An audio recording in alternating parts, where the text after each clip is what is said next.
বিবাহের জন্য বিবাহেচ্ছুক মানুষের সবচেয়ে বড় এবং প্রথম প্রস্তুতির বিষয় হলো নিজেকে মুত্তাকি, পরহেজগার, পাপের কাজ এবং আল্লাহর অবাধ্যতার কাছ থেকে দূরে থাকার মতো মানুষ হিসেবে গড়ে তুলতে হবে। আমরা সবাই চাই আমাদের জীবনসঙ্গিনী যিনি আসবেন তিনি যেন ফেরেশতার মতো একজন ভালো মানুষ হন। আমরা যদি তাই চাই তাহলে নিজেদেরকে সর্বাগ্রে ভালো মানুষ হিসাবে গড়ে তুলতে হবে। কারণ আল্লাহ রাব্বুল আলামিনের সাধারণ নিয়ম হলো যে ভালো মানুষের সঙ্গে আল্লাহ রাব্বুল আলামিন ভালো মানুষ মিলিয়ে দেন। যদিও ব্যতিক্রম বিচ্ছিন্ন ঘটনা অনেক সময় ঘটে, আল্লাহ তাআলা অনেক সময় পরীক্ষার জন্য সেটি করে থাকেন বা অন্য উদ্দেশ্যে আল্লাহ তাআলা করে থাকেন।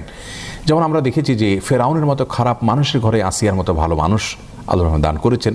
আবার নূহ এবং লূত আলাইহিসসালামের মতো ভালো মানুষদের ঘরে খারাপ এবং অবাধ্য স্ত্রীও আল্লাহ তাআলা দিয়েছেন। অতএব কেউ নিজে খারাপ হলে তার জীবনসঙ্গিনী অবশ্যই খারাপই হবেন, এরকম সহজ সমীকরণ যেন না করেন, এমনটি যেন মনে না করেন। তবে সাধারণ অবস্থায় আমি ভালো হওয়ার চেষ্টা করব, সেক্ষেত্রে আল্লাহ একজন ভালো জীবনসঙ্গিনী